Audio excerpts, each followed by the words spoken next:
நமஸ்தே. இன்னைக்கு நம்ம நமஸ்தே அப்படிங்கிற வார்த்தையோட பொருள் என்னங்கிறத பார்த்துடலாம். நமஸ்தே அப்படிங்கிறது ஒரு சான்ஸ்கிரிட் வேர்டு. இது 2 சொற்களோட இணைப்பு. அதாவது நமக பிளஸ் தே is equal to Namaste.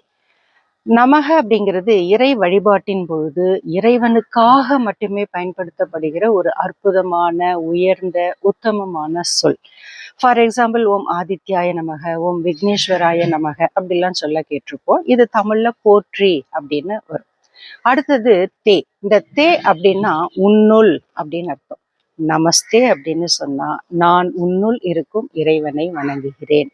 S, of course, நாம் காண்கிற அனைத்து காட்சி பொருள்களும், தோற்ற பொருள்களும், அனைத்து ஜீவராசிகளும், அனைத்து மானிட பிறவிகளும் அவனின்றி வேறு எதுவும் இல்லை.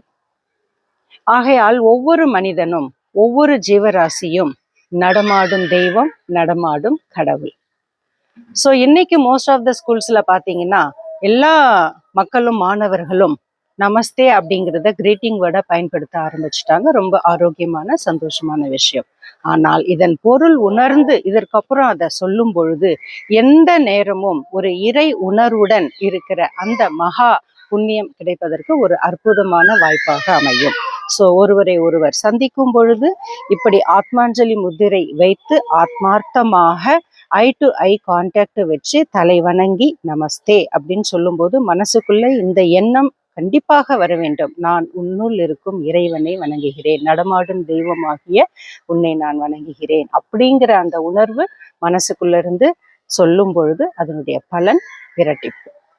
நன்றி. மீண்டும் அடுத்த சந்திப்பில் சிந்திப்போம்.